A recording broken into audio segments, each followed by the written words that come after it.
আল্লাহ পাক বলেন, আমি পৃথিবীর সমস্ত মানব মণ্ডলীকে উপদেশ দিয়েছি, মা বাপকে সম্মান করো, শ্রদ্ধা করো, তাদের উপকার করো। তার কারণ হলো তোমার মা তোমাকে গর্ভে ধারণ করেছে অত্যন্ত কষ্টের সাথে। আল্লাহ বলতেছেন, মা তোমাকে গর্ভ ধারণ করেছে অত্যন্ত কষ্টের সাথে, এরপরে তোমাকে ডেলিভারি করেছেন অত্যন্ত কষ্টের সাথে, তোমাকে ডেলিভারি করেছেন। গভীর রাত্রে মানুষ সব ঘুমায় যায়, গর্ভবতী মা ঘুমাতে পারে না, সন্তান পেটের ভিতরে হাঁটু দিয়া গুতা মেরেছে, পা দিয়া লাথি মেরেছে। মা চরম শীতের রাত্রে, প্রচন্ড শীতের রাতে গায়ের লেপটা সরায় দিয়া মা একবার দাঁড়ায় আর একবার বসে, একবার দেওয়ালের সাথে হেলান দিয়া দাঁড়ায়, কষ্ট করে রাতটায় কাটায় দেয়। আবার সারাদিন সংসারের জন্য কাজ করেছেন, রান্না বান্না করেছেন, মা সকলকে খাওয়াইয়া মা শেষের দিকে খেতে গেছেন। যখন নিজে খেতে গেলেন, আবার ক্ষুধা নিয়ে খেতে বসেছেন, পেটের ভিতরে সন্তান লাথি মেরেছে, পেটের মধ্যে ঘুষা মেরেছে, হাঁটু দিয়া গুতা মেরেছে, ভরা পেটে পেটের ভিতরে সন্তান গুতা মারলো হাঁটু দিয়া, মাথা দিয়া। মা ক্ষুধা রয়েছে, পেটে খেতে পারলেন না, বেদনা শুরু হয়েছে। খাবারের থালাটা ঠেলে দিয়ে মা দাঁড়ালেন, বসলেন, চোখের পানি ফেললেন। এভাবে করে মা একটা দুইটা দিন নয়, 10টি মাস পর্যন্ত সন্তানটাকে পেটের মধ্যে নিয়ে, একটা জীবিত মানুষ আর একটা জীবিত সন্তান পেটের মধ্যে নিয়ে নড়াচড়া করছেন, চলাফেরা করছেন। কিতাবের মধ্যে এসেছে, রাতের বেলায় মা যে ঘুমাতে পারেন না সন্তানের নড়াচড়ার কারণে, রাতভর ইবাদত করলে যত সওয়াব পাওয়া যেত, আল্লাহ ওই সওয়াব মায়ের আমলনামায় লিখে দেন।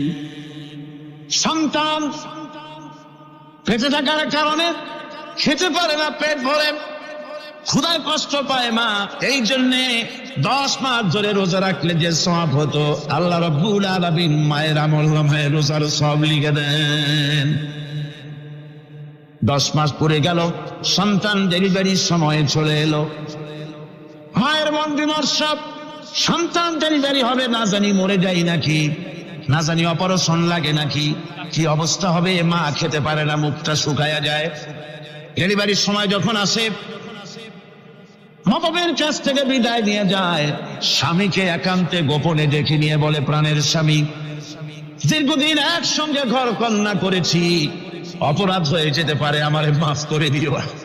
আমার মনে হয় এবার আমি আর বাঁচবো না। সংসার থাকলো, চাবি থাকলো, সব বুঝে নাও, আমারে মাফ করে দিও। মা চলে গেল সদিকা গৃহে, ক্লিনিকে চলে গেল, অপারেশন থিয়েটারে চলে গেল, অথবা ডেলিভারির জায়গায় চলে গেল। ডেলিভারি পেইন শুরু হয়ে গেল, বেদনা শুরু হয়ে গেল। এক একটা বেদনা যেন মায়ের এক একটা মৃত্যু যন্ত্রণা শুরু হয়ে যায়। এমন যন্ত্রণা, প্রসব বেদনা দুনিয়ার ভুক্তভোগী মা ছাড়া আর কেউ জানে না।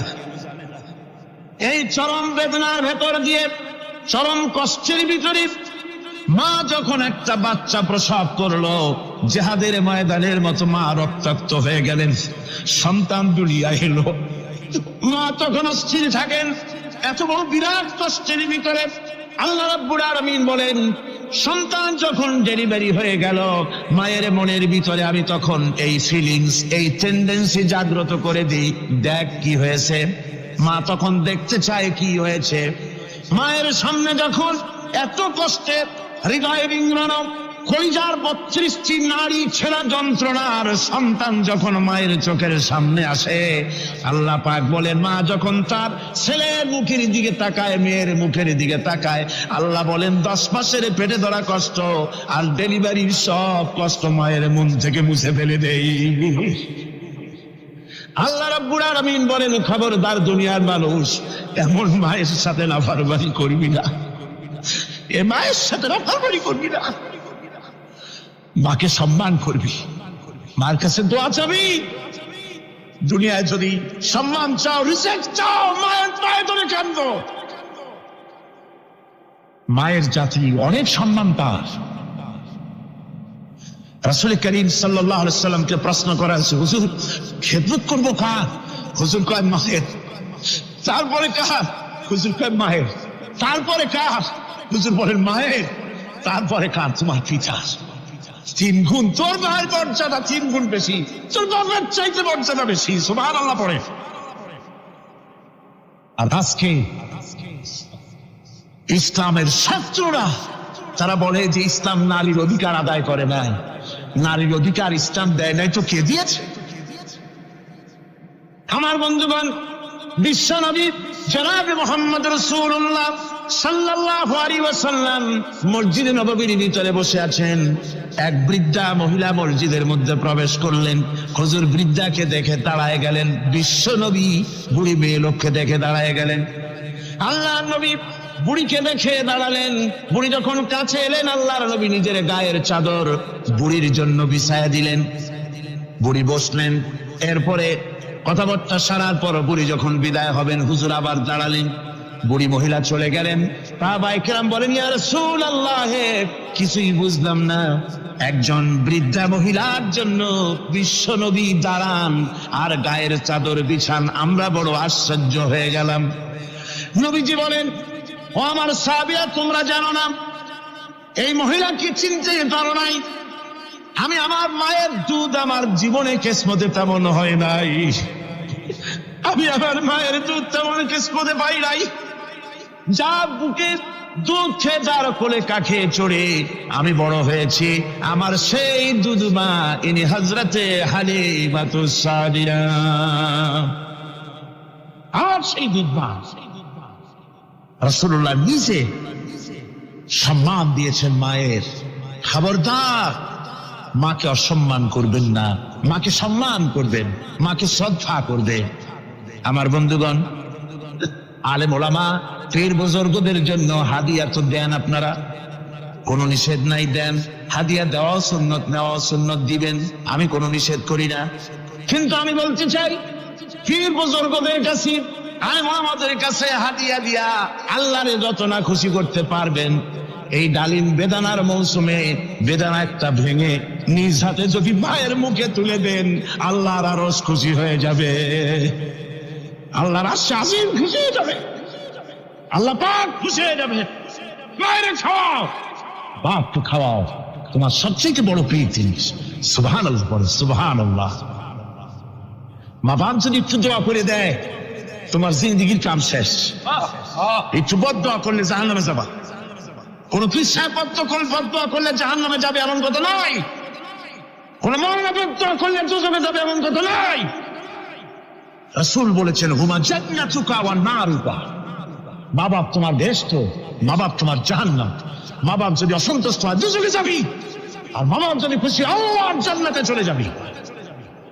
সুবহানাল্লাহ, সুবহানাল্লাহ, সুবহানাল্লাহ। মায়ের পায়ের তলে তোর বেহেশত। আমরা পুরুষ, আমাদের গত বছরও বলেছি, আমরা পুরুষ, আমাদের পায়ের তলে জুতা। আমাদের পায়ের তলে কি? শুধু জুতা। আর আমার মা, আমার মায়ের জাতি যারা এই প্যান্ডেলে বসে আছেন, আমার মায়েরা, বোনেরা, মায়ের জাতি যারা পৃথিবীতে, মায়ের জাতি পায়ের তলে আল্লাহর বেহেশত। সুবহান। নারীর মর্যাদা ইসলাম দেয় নাই, কে দিয়েছে? আল্লাহ দিয়েছেন, আল্লাহর রাসূল দিয়েছেন। আর আমার মা, আমার মায়ের জাতি যারা এই প্যান্ডেলে বসে আছেন, আমার মায়েরা, বোনেরা, মায়ের জাতি যারা পৃথিবীতে, মায়ের জাতি পায়ের তলে আল্লাহর বেহেশত। সুবহান। নারীর মর্যাদা ইসলাম দেয় নাই, কে দিয়েছে? আল্লাহ দিয়েছেন, আল্লাহর রাসূল দিয়েছেন। আমার বন্ধুগণ, হযরত বায়জিদ বুস্তামি, ছোট্ট বাচ্চা ছেলে, গভীর রাত্রে মা অসুস্থ, পানির পিপাসায় জেগে উঠেছেন। বাবারে, পিপাসায় শেষ হয়ে গেলাম, পানি দাও। ছেলে ঘরের ভিতরে পানি না পেয়ে বাইরে দৌড়াদৌড়ি করলেন। অনেক দূর থেকে পানি নিয়ে এসে দেখেন মা ঘুমায় গেছেন। পানি নিয়ে দাঁড়ানো পৌষ মাস, মাঘ মাসের শীতের রাত, ফজরের সময় মায়ের ঘুম ভেঙে গেল। তাকিয়ে দেখেন বাইজিদ দাঁড়ানো, হাতে পানি থরথর করে কাঁপছে। জিজ্ঞাসা করে, বাইজিদ তুমি দাঁড়ানো কেন? ছোট্ট বাচ্চা বলে, মা পানি চেয়েছিলে তুমি গভীর রাত্রে, পানি ঘরে ছিল না, অনেক দূর থেকে আনতে হয়েছে। মা বলছে ঘুমাও নাই কেন গ্লাস ছুঁয়া? বাচ্চা বলে ঘুমাই নাই। তুমি যদি আবার পানি চাও সময় মতো যদি দিতে না পারি মা তোমার কষ্ট হবে, এই জন্য ফজর পর্যন্ত আমি দাঁড়ায় আছি, কখন তুমি পানি চাও। মা হাতের থেকে পানি নিয়ে পান করলেন, বাইজিদকে বিছানার উপরে আরাম করে কম্বল দিয়ে ঘুম পড়াইয়া দিলেন। হযরত বাইজিদের মা উযু করে ফজরের নামাজ পড়ে সিজদায় চলে গেলেন। চিৎকার মেরে কেঁদে বলেন, আমার রব, আমার আল্লাহ, আমি আমার বাইজিদের মা, আমি মা হয়ে বাইজিদের জন্য দোয়া করি। বাইজিদ আমার জন্য আজকে যা করেছে, আমি মা, আমার কলিজা ঠান্ডা হয়ে গেছে। হায় আল্লাহ, আমি বাইজিদের জন্য দোয়া করি, তুমি তাকে সুলতানুল আরিফিন বানাইয়া দিও। মঞ্জুর হয়ে গেল আল্লাহ পাকের কাছে দোয়া। আমার ভাইরা, আল্লাহ পাক বলছেন খবরদার আমার ইবাদতের পরে মা বাপ, আল্লাহর ইবাদতের পরে কারা? মা বাপ। মা বাপকে সম্মান করো, শ্রদ্ধা করো, মোহাব্বত করো, কিসমত খুলে যাবে, কিসমত খুলে যাবে। মা বাপকে সম্মান করো। হযরত আবু হুরায়রা রাদিয়াল্লাহু তাআলা আনহু রাসূলের সামনে এসে কাঁদতেছে। হুজুর বলছেন, আবু হুরায়রা কান্দো কেন? কান্দো কেন? রাতের বেলা কান্দো। হযরত আবু হুরায়রা বলছেন, হুজুর আমাকে মা মেরেছেন। হুজুর বলছেন, মা মারলো কেন? কোন অপরাধ করেছো? কোন গোস্তাখি করেছো? আবু হুরায়রা বলছেন, না হুজুর, কোন গোস্তাখি করি নাই, তবে মারলো কেন? হযরত আবু হুরায়রা বলছেন, হুজুর আমি আপনার দরবার থেকে ফিরতে রাত হয়ে গিয়েছিল। মা জিজ্ঞেস করলেন, আবু হুরায়রা এত রাত্রে কোথায় ছিল? বললাম, আমি ছিলাম যে কদম চুমতে পারলে দুনিয়া ধন্য হয়, সেই দরবারে নববীর কদম মোবারক থেকে আসতে আমার দেরি হয়েছে। আমার মা মুশরিকা, আপনার নাম শুনে তার গায়ে আগুন জ্বলে উঠলো, আমাকে ধরে মারা আরম্ভ করলো, বলল হয় আমার বাড়ি ছাড়বি আর না হয় মুহাম্মদ সাল্লাল্লাহু আলাইহি ওয়াসাল্লামের দরবার ছাড়বি। আমি বললাম, আমার মা, তুমি বুড়ি মানুষ, তোমার গায়ে যত শক্তি আছে সমস্ত শক্তি দিয়ে আমারে পিটাও, আমারে মারো। মারতে মারতে আমাকে বাড়ি থেকে তুমি বের করে দাও। তোমার বাড়ি শুদ্ধ, তাম দুনিয়া ছেড়ে দিতে পারি, আল্লাহর নবীর কদম মোবারক ছেড়ে দিতে পারি না। হুজুর আমার মা আমাকে গলা ধাক্কা দিয়ে বের করে দিয়েছেন। হুজুর বলছেন, আবু হুরায়রা তোমার মা তোমাকে মেরেছে, তুমি আমার কাছে নালিশ করছো? আমার তো এখানে ইন্টারফেয়ার করার কিছুই না। সুবহানাল্লাহ, সুবহানাল্লাহ, মা তোমাকে মেরেছে, এখানে আমার করার কিচ্ছু নাই। বিশ্বনবী বলছেন, এত বড় পাওয়ারফুল নবী, লেজিসলেটিভ পাওয়ার, সারে আল্লাহ তাকে বানিয়েছেন শরীয়ত প্রণেতা। কোরআন শরীফ, কোরআন শরীফে শুধু হালাল ও হারামের, হালাল এবং হারামের, বৈধ এবং অবৈধের সীমারেখা শুধু কোরআনই ঠিক করেন, রাসূলের জন্য আল্লাহ ছেড়ে দিয়েছেন। আল্লাহ রাসূলও হারাম, হালাল এবং হারামের বৈধ, বৈধতা অবৈধতার সীমারেখা নির্ধারণ করেছেন। এত বড় ক্ষমতা তার, এত বড় পাওয়ারফুল বিশ্বনবী, তিনি বলছেন মা মেরেছে, আমার করার কিছু নাই। চিন্তা করেন কত বড় কথা, এ কথার লোড কত। হযরত আবু হুরায়রা বলেন, ইয়া রাসূলুল্লাহ, মা মাকে মেরেছেন, আমি আল্লাহর নবীর কাছে মায়ের বিরুদ্ধে নালিশ করতে আসি নাই। বললেন, কেন এসেছো? হযরত আবু হুরায়রা বলেন, হুজুর এসেছি একটা কারণে, আমি জানি আল্লাহ নবী যদি আল্লাহর দরবারে হাত উঠায়া কোন জিনিস বলে আল্লাহ রাব্বুল আলামিন সঙ্গে সঙ্গে মঞ্জুর করে নেন। হুজুর আমি এসেছি, মেহেরবানি করে দোয়া করুন আমার মাকে যেন আল্লাহ হেদায়েত নসিব করে দেন। আল্লাহ নবী হাত উঁচু করে বললেন, আল্লাহুম্মা হিদি উম্মা আবি হুরায়রা, আয় আল্লাহ আমি দোয়া করি আবু হুরায়রার মাকে তুমি হেদায়েত নসিব করে দাও। রাসূলুল্লাহ দোয়া করছেন আর আবু হুরায়রা সমানে দৌড়াচ্ছেন। তিনি দৌড়াচ্ছেন, পিছন থেকে কয়েকজনে আবু হুরায়রার জামা টেনে ধরেছে, দৌড়। তাদের জানা আবু হুরায়রা খুব ভদ্রলোক মানুষ, কোন ঝড় ঝামেলার মধ্যে থাকে না, রাগ সাগ করে না, চিৎকার মারে না, দৌড় মারে না, এত ভদ্র শরীর, দৌড়ে কি না জানি কোন বিপদ বুঝি ঘটে গেছে। পিছন থেকে জামা টেনে ধরে বলে, দৌড়াও কেন? হযরত আবু হুরায়রা জামা সাহাবীর হাত থেকে ছিনায় নিয়ে বলেন, জামাত ছেড়ে দাও, আমাকে দৌড়াতে দাও। আমি দৌড়াইয়া বাড়িতে দেখতে চাই। আমি দৌড়াই আগে আমার বাড়ি পৌঁছতে পারলাম না, আমি যাওয়ার আগে আমার আল্লাহর নবীর দোয়া আমার বাড়ি পৌঁছে গেছে। আমি এইটা দেখতে চাই। হযরত আবু হুরায়রা বাড়িতে গিয়ে দরজা নক করলেন, ভেতর থেকে আওয়াজ এলো, কে? হযরত আবু হুরায়রা বলেন, মা, আমি তোমার আবু হুরায়রা ফিরে এসেছি। মা বলছেন, বাবা অপেক্ষা করো, দরজা খুলতেছি। হযরত আবু হুরায়রা বলেন, মায়ের গলার আওয়াজের ভিতরে শিরকিয়াতের কর্কশতা পেলাম না, মায়ের গলার আওয়াজের ভিতরে তাওহীদের গন্ধ পেলাম। আমার মনে হলো নবীজির নিক্ষিপ্ত তীর তার নিশানায় পৌঁছে গেছে। কিছুক্ষণ পর মা আমার বেরিয়ে এলেন। মাথা থেকে, চুলের থেকে, বুড়ি মানুষ, সাদা চুলের ভিতর থেকে পানি পড়তেছে। মা বলল, বাবারে, তোমারে মারার পর আমি বড় অনুতপ্ত হয়েছি, অনুশোচনা করেছি। আমি গোসল করেছি, মনে মনে ভাবলাম আমার ছেলে তো কোনো খারাপ জায়গায় যায় নাই, কেন তারে মারলাম? আমি বড় লজ্জায় পড়েছি তোমারে মেরে। ও আমার আবু হুরায়রা, আমি গোসল করেছি, পবিত্র হয়ে গেছি, জলদি করে আমাকে নিয়ে চলো বিশ্ব নবী জনাবে মুহাম্মদুর রাসূলুল্লাহর দরবারে। হযরত আবু হুরায়রার মা ঘোষণা করলেন, আশহাদু আল্লা ইলাহা ইল্লাল্লাহু ওয়াহদাহু লা শারীকা লাহু ওয়া আশহাদু আন্না মুহাম্মাদান আবদুহু ওয়া রাসূলুহু। আমার ভাইরা, মা বাপ সবচেয়ে সম্মানের জিনিস। আল্লাহর ইবাদতের পরই মা বাপের খেদমত করতে হবে। আল্লাহ পাক বলছেন, বান্দারে দেখ, মায়ের পেট থেকে আনলাম, মায়ের বুকের মধ্যে মহব্বত পয়দা করলাম, এত মহব্বত দিলাম তোর উপরে, যে কোনো বিদেশে যান, যেখানে যান, বাড়িতে ফিরলে পরে সকলে, ছেলে মেয়ে ভাই বোন সবাই দেখবে সুটকেসে আমার জন্য আনছে কি।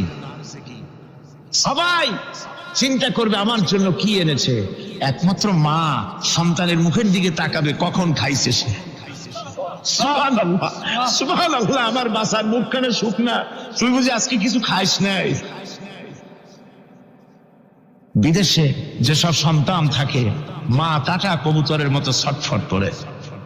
আমার ছোটবেলার কথা আমি দেখেছি শ্বশুরের মাদ্রাসায় পড়তাম, আব্বা টাকা দিতেন মাদ্রাসায় যাওয়ার সময়, আবার মা আবার মুরগির ডিম বিক্রি করা, বিভিন্ন জিনিস বিক্রি করা বা বাজার করা পয়সা, উদ্বৃত্ত কিছু পয়সা আব্বার অজান্তে আমার হাতের মুঠার মধ্যে দিয়ে দিতেন।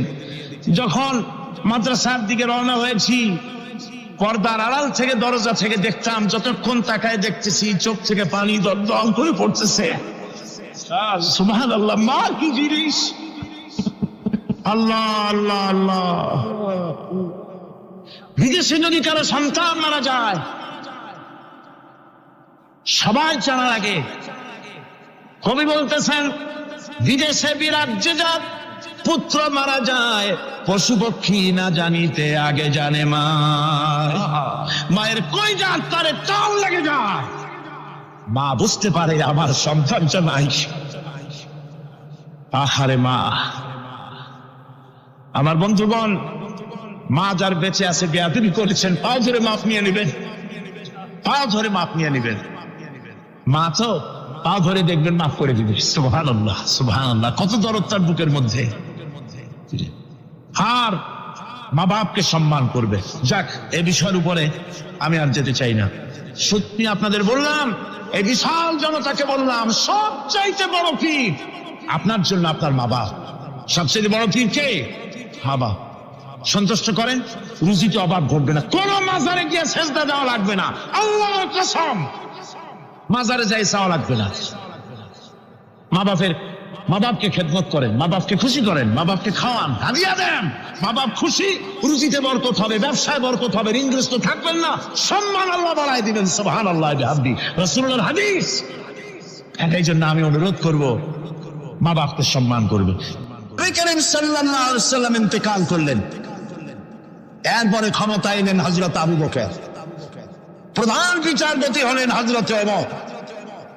ইতিহাস লিখছে, ফামাকাতা আমান কামিলান ফালাম ইয়াখতাসিম ইলাইহি ইসনান। 1 বছর পার হয়ে গেল, হযরত ওমরের বিচারালয় একটা লোক বিচার চাইতে আসে নাই। আছে পৃথিবীতে কোন ইতিহাস এরকম যে 1 বছরে কোর্টে মামলা হয় না? বলেন আপনারা আছে? হযরত ওমর রাদিয়াল্লাহু তাআলা আনহু হযরত আবু বকরের কাছে গিয়ে বললেন, মা হাজাতা বি ইনদা কওমিন মুমিনিনা ইয়া খলিফাত রাসূলিল্লাহ, হে আল্লাহর রাসূলের খলিফা, এই দেশে একটা বিচারকের দরকার কি? তিনি জিজ্ঞেস করলেন, লিমাযা?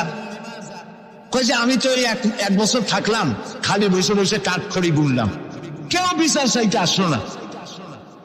হযরত আবু বকর জিজ্ঞেস করলেন, তোমার কাছে যে কেউ বিচার চাইতে আসলো না তার কারণ কি? তিনি বললেন, দীনুহুম নাসিহা, এই জাতি দিন হচ্ছে নাসিহা করা, পরস্পরের কল্যাণ কামনা করা। ওয়া মানহাজুহুল কুরআন, আর তাদের সংবিধান হচ্ছে কোরআন। ওয়া আমালুহুম আলা আমরি বিল মারুফ ওয়ান নাহয়ু আনিল মুনকার, আর এই জাতির আমল হলো ভালো কাজের আদেশ করা, অন্যায় কাজ থেকে মানুষকে বিরত রাখা। কুল্লু ওয়াহিদিন মিনহুম ইয়ারিফু হাদ্দাহু ফায়াকিফু ইনদাহু, আর এর প্রত্যেকটি ব্যক্তি তার সীমারেখা চেনে, আল্লাহর হক সীমারেখা চেনে এবং সেই সীমারেখার কাছেই সে দাঁড়িয়ে যায়।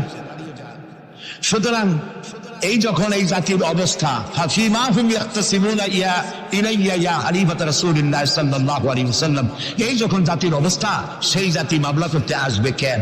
সুবহানাল্লাহ। মামলা নাই, মোকদ্দমা নাই, এমন একটি সমাজ নবী করিম সাল্লাল্লাহু আলাইহি ওয়াসাল্লাম তৈরি করেছিলেন। এবং এই সমাজে মানুষকে উপার্জনের জন্য তাগিদ দেওয়া হতো, চুপ করে বসে থাকতে পারবে না, কাজ করে খাও। কি করে খাও? বলেন, কি করে খাও? কাজ করে খাও। হাত যে এইভাবে করে নেয়, এই হাতের কোনো দাম নাই, এভাবে করে তিনি দেয়, সেই হাতের দাম বেশি। সুবহানাল্লাহ। আল্লাহ রাব্বুল আলামিন বলেন, ফাইদা কুদিয়াতিস সালাতু ফান্তাশিরু ফিল আরদি ওয়াবতাগু মিন ফাদলিল্লাহ, নামাজ যখন পড়া হয়ে গেল, ছড়িয়ে পড়ো আমার ময়দানে, ক্ষেত খামারে, অফিসে, আদালতে, রুজি কামাই করো, বসে থেকো না। রাসূলুল্লাহ বলেছেন, ইদা সাল্লাইতুমুল ফাজরা ফালা তানুমু আন তালবে আরযাকুকুম, ফজরের নামাজ যখন পড়া হয়ে বসে থেকো না, ফালা তানুমু, ঘুমায়ো না, আন তালবে আরযাকুকুম, রুজি কামাবার জন্য মাঠে ময়দানে নেমে যাও। হযরত ওমর রাদিয়াল্লাহু তাআলা আনহু মসজিদে নববীতে ফজরের নামাজ পড়ে দেখলেন এক গ্রুপ লোক সেখানে বসা। জোহরের সময় দেখলেন সেই লোকগুলি বসা, আসরও দেখলেন, মাগরিবেও দেখলেন, এশাও দেখলেন। প্রশ্ন করলেন, তোমরা যে এখানে বসা, তোমরা কারা? গতকাল ফজর থেকে আজকে এশা পর্যন্ত দেখতেছি, তোমরা কারা? তারা বললো যে আমরা এখানে আল্লাহর জিকির আজগার করি, দূর থেকে আসছি। খাও কি? যে কিছু লোকে আমাদেরকে রান্না বান্না করে খাও, আমরা আল্লাহর জিকির করি তো এই জন্য রান্না বান্না করে আমাদের খাওয়াই যায়। হযরত ওমর বলছেন, তোমাদের মতো অলসগুলোরে যে খাওয়ায়, তোমাদের থেকে ওই লোকগুলির মর্যাদা আল্লাহর কাছে অনেক বেশি। তবে মনে রাখো, আগামীকাল ফজরের পরে যদি এই জায়গায় তোমাদেরকে বসে থাকতে দেখি, ব্যাট মেরে মসজিদের নববী থেকে বের করুন। কাজ করো। ইসলাম কাজের প্রতি উৎসাহিত করেছে এবং ধনাঢ্য লোককে দায়িত্ব দিয়েছে, অফি আমওয়ালিহিম হাক্কুল লিসাইল ওয়াল মাহরুম, ধনীদের উচিত গরিবদের অধিকার আদায় করে দেওয়া। কাই লা ইয়াকুনা দুলাতাম বাইনাল আগনিয়াই মিনকুম, যাতে করে তোমাদের সম্পদগুলি গুটিগত প্রয়োগের ভিতরে যেন পঞ্জীবিত হয়ে না থাকে। নবী করিম সাল্লাল্লাহু আলাইহি ওয়াসাল্লাম তার রাষ্ট্র ব্যবস্থার মধ্যে একটি ব্যাংক তৈরি করেছিলেন। ব্যাংকের নাম ছিল বাইতুল মাল। বলুন, ব্যাংকের নাম কি ছিল? বাইতুল মাল। এই বাইতুল মাল ইনগ্রাল সেশন, ওপেনিং সেশন, এই বাইতুল মাল ব্যাংকে রাসূলুল্লাহ উদ্বোধন করলেন। উদ্বোধন করার সময় তিনি বললেন, মান তারাকা দায়নান আও দিয়ান ফালাইয়া, আমার রাষ্ট্রের ভেতরে কোন মানুষ যদি ঋণগ্রস্ত হয়ে মারা যায় আর তার ঋণ পরিশোধের কোন সুযোগ যদি না থাকে তার ছেলে মেয়ের কাছে, তার বউয়ের কাছে, তাহলে তার অসহায় সমস্ত ইতিম বাচ্চা পরিবারের লোকগুলি আর ঋণ পরিশোধের দায়িত্ব আমি মুহাম্মদ সাল্লাল্লাহু আলাইহি সাল্লাম আমার কাঁধে উঠাইয়া নিলাম। এটি ছিল সোশ্যাল ওয়েলফেয়ার স্টেট, একটি কল্যাণ রাষ্ট্র। এই পৃথিবীতে কল্যাণ রাষ্ট্রের কনসেপশন সর্বপ্রথম যিনি দিয়েছেন, আধুনিক রাষ্ট্র প্রতিষ্ঠান রূপকার বিশ্বনবী মুহাম্মদ রাসূলুল্লাহ সাল্লাল্লাহু আলাইহি ওয়াসাল্লাম। তাই রাষ্ট্র ছিল সুখী, সমৃদ্ধ, চুরি নাই, ডাকাতি নাই, মাস্টারি নাই, চাঁদাবাজি নাই। এই দৃশ্য যখন কাফেরেরা দেখলো, তখন কাফেরেরা মনে করলো যে আমরা তো খামখাই রাসূলের সাথে বিরোধিতা করেছি, উনি তো আমাদের শত্রু না। তখন অবস্থাটা কি হলো? আল্লাহ রাব্বুল আলামিন এই পরিস্থিতিতে সূরা নাসর নাজিল করলেন। মদিনার শেষ জীবনের ইযা জাআ নাসরুল্লাহি ওয়াল ফাতহু, জানেন না এই সূরাটা? পড়েন। ইযা জাআ নাসরুল্লাহি ওয়াল ফাতহু ورأيت الناس يدخلون في دين الله أفواجا فسبح بحمد ربك واستغفر إنه كان توابا ইদা জা নাসরুল্লাহিল ফাতহ, আল্লাহর পক্ষ থেকে যখন মদদ আসবে, বিজয় আসবে, তখন দেখতে পাবে দলে দলে লোক ইসলামে প্রবেশ করতেছে। সুবহানাল্লাহ। মদিনার জীবনের শেষ দিকে আর ভূখণ্ডে একটা কাফেরও ছিল না, সবাই বলেছে লা ইলাহা ইল্লাল্লাহু মুহাম্মাদুর রাসূলুল্লাহ। সুবহানাল্লাহ। প্রিয় ভাই সব, এই ছিল ইসলামী রাষ্ট্রের রূপরেখা। রাসূলুল্লাহ বলেছেন আমি তো চলে যাব, চিরকাল থাকবেন। তারাকতু ফীকুম আমরাইন লান তাদিল্লু মা তামাসসাকতুম বিহিমা কিতাবুল্লাহ ওয়া সুন্নাতু রাসূল। আমি চলে যাব, দুটো জিনিস তোমাদের জন্য রেখে গেলাম। বলেন কয়টা জিনিস? একটা হলো আল্লাহর কিতাব, আর একটা কি? সুন্নাতে রাসূল। এই দুইটা জিনিস রেখে গেলাম। মারি দাঁত দিয়ে কামড়ে ধরো, তাহলে পৃথিবীতে তোমরা বিচ্ছিন্ন হবে না, ধ্বংস হবে না। সুবহানাল্লাহ। প্রিয় ভাই সব, নবী করিম সাল্লাল্লাহু আলাইহি ওয়াসাল্লাম দুটি জিনিস রেখে গেলেন। কয়টা রাখলেন বলেন? দুইটা। চেন চলে কয়টা লাইন দিয়া? বলেন। দুইটা লাইন। দুইটা লাইনের উপরে ট্রেন চলে।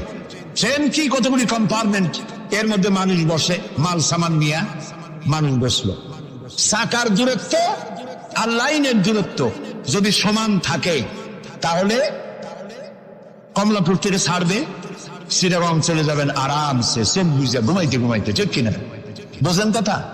কিন্তু মাঝখানে যদি চাকাগুলো একটু ছেড়ায় যায়, ফাঁক বেশি হয়ে যায়, অথবা লাইন যদি একটু দেখা হয়ে যায়, তাহলে ট্রেন কি চলবে? কি হবে? অ্যাক্সিডেন্ট হলে যাত্রীরা কি হবে? মারা যাবে, মালপত্র সব শেষ হয়ে যাবে। ঠিক না? সুতরাং এটা যেমন বুঝলেন, আমরা ছিলাম বেহেশতে, আসলাম দুনিয়া। আল্লাহ রাব্বুল আলামিন এই দুনিয়াবাসীদেরকে জান্নাতে নিতে চান। সুবহানাল্লাহ বলে। এই জন্য দুইটা লাইন করে দিয়েছেন। দুইটা লাইন রাসূলুল্লাহ পেতে দিয়ে গেলেন। একটার নাম হলো কোরআন, আর একটার নাম হাদিস। আর আপনার আমার দেহ, এই দেহগুলিকে ধরেন কম্পার্টমেন্ট, বগি, ট্রেনের বগি। এই বগি, এই ট্রেন, এই দেহ নামক বগিকে চালাবার জন্য কতগুলি চাকা দরকার। সেই চাকা হলো অর্থনীতির চাকা, রাজনীতির চাকা, সমাজনীতির চাকা, স্বরাষ্ট্রনীতির চাকা, পররাষ্ট্রনীতির চাকা।